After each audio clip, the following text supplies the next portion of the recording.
This is the story of Meera Bai, a Bhakti Yogi whose heart beat only for one name, Krishna, a princess in love with God. Imagine a little princess in a grand palace. But she wasn't like the others. From her earliest memory, her heart belonged not to princes or jewels, but to a divine flute player, Lord Krishna. She saw him as her true friend, her protector, her husband. Her yoga was love, a clash of worlds. As she grew, she was married to a powerful prince. But Meera could not pretend. In the royal temple, she would sing and dance for her Krishna, not for the family idols. To the world, she was a queen. To her, she was simply a lover of God. This caused a great storm. Her in-laws were angry. They saw her devotion as madness, a scandal. Tests of faith. They tried to stop her. Legends say they sent her a cup of poison, calling it holy water. With a smile, Meera drank it, singing Krishna's name, and it became sweet. They sent a basket with a deadly snake. When she opened it, she found a statue of her beloved Krishna instead. Her Bhakti Yoga, her loving faith, was her shield. The world's poison could not touch her heart. The ultimate choice. After her husband passed, the pressure became too great. The palace was a cage for her soul. So, Meera made the ultimate yogic sacrifice. She left everything, her silks, her jewels, her royal title. She walked out with just her tears and her songs. She became a wandering soul, singing her heart out in temples and streets. The legacy of love. Meera's real wealth was her songs, her bhajans.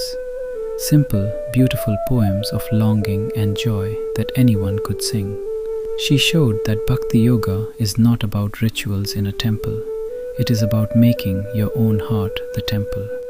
She taught us that the path of devotion is fearless. It doesn't see king or beggar, man or woman. It only sees the soul yearning for the divine. The Union. Legend says, Meera travelled to the temple of Ranchoji in Dwarka. The temple was crowded with pilgrims, the air thick with incense and singing. When Meera entered, everyone fell silent. A path opened before her, not through the crowd, but through the air itself, as if even the space made way. She walked to the idol of Krishna and bowed, touching her forehead to his feet. As she rose, a soft gold glow surrounded the idol. It reached for her, and she reached for it. Before everyone's eyes, Meera's body began to dissolve into that light. Her sari, her anklets, her face, all blurred and faded into the glow. A final, perfect note rang out, a sound of complete joy. Then she was gone. The idol glowed with a gentle warmth. Meera had merged into her beloved. Her love had finally taken her home. The unbreakable love. Unbreakable, O Lord, is the love that binds me to you. Like a diamond, it breaks the hammer that strikes it. My heart goes into you as the polish goes into the gold. As the lotus lives in its water, I live in you. Like the bird that gazes all night at the passing moon, I have lost myself dwelling in you. The creeper of love. I planted the creeper of love and silently watered it with my tears. Now it has grown and overspread my dwelling. You offered me a cup of poison, which I drank with joy. Meera is absorbed in contemplation of Krishna. She is with God and all is well. The bargain. Mother, I have bargained and bought Govinda. Let some say cheap, let some say costly. I have weighed in the balance. Let some say he's in the house, some say in the woods, sporting in the company of Radha. When Meera's Lord Girida Krishna comes, love, the only one. Mine is Gopal, the mountain holder. There is no one else. On his head he wears the peacock crown. He alone is my husband. Father, mother, brother, relative, I have none to call my own. I have forsaken both God and the family's honor. What should I do? The rainy season. The rainy season is abroad, and the skirt of my dress is wet. You have gone off to distant lands, and my heart finds it unbearable. I keep sending letters to my beloved, asking when he will return. Meera's lord is the courtly Girdhara. O Krishna, O brother of Balram, grant me thy sight.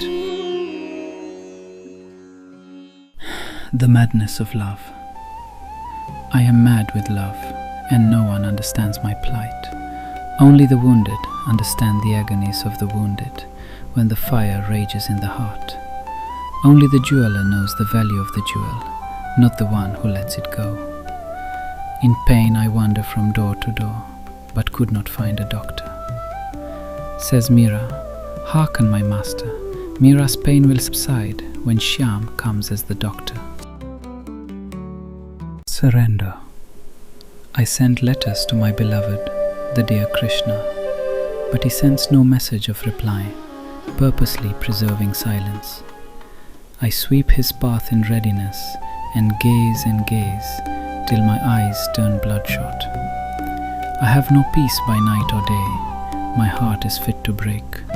O my master, you were my companion in former births. When will you come? Devotion as dissolution and transformation. Meera didn't have any special practice. She didn't know great teachings or scriptures. All she had was a simple emotion in her heart and an intense focus on what she wanted, her beloved. And somehow, everything came to her effortlessly. That effortlessness is something even great yogis struggle to reach. They work hard for years, but for Meera, it just happened, like breathing. There are many ways to reach the ultimate truth, to touch that pure energy, awareness, or absolute selflessness. Devotion is one of them. And even though we usually put devotion last in the list of spiritual paths, it is actually the quickest way. So why do we put it last? Because the line between devotion and deception is very, very thin. Many people miss it. They get lost in their own feelings. But if a person keeps going, if they keep opening themselves to those deeper and deeper bursts of energy inside, slowly they become a true devotee. And that is good.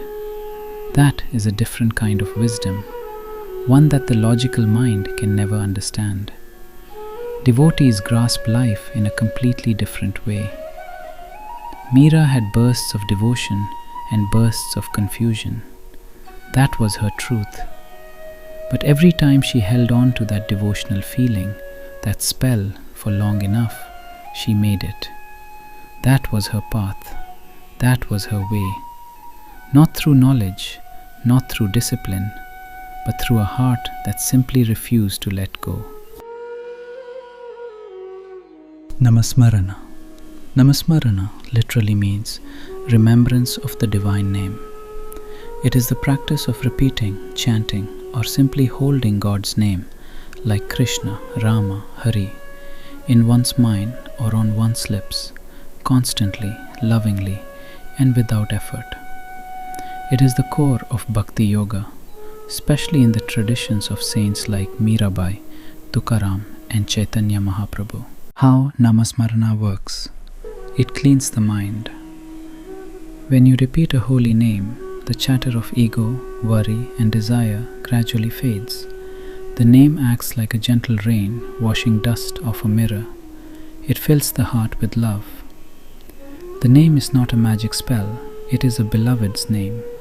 Just as a lover feels joy simply whispering the loved one's name, the devotee feels divine presence through the name. It makes God real.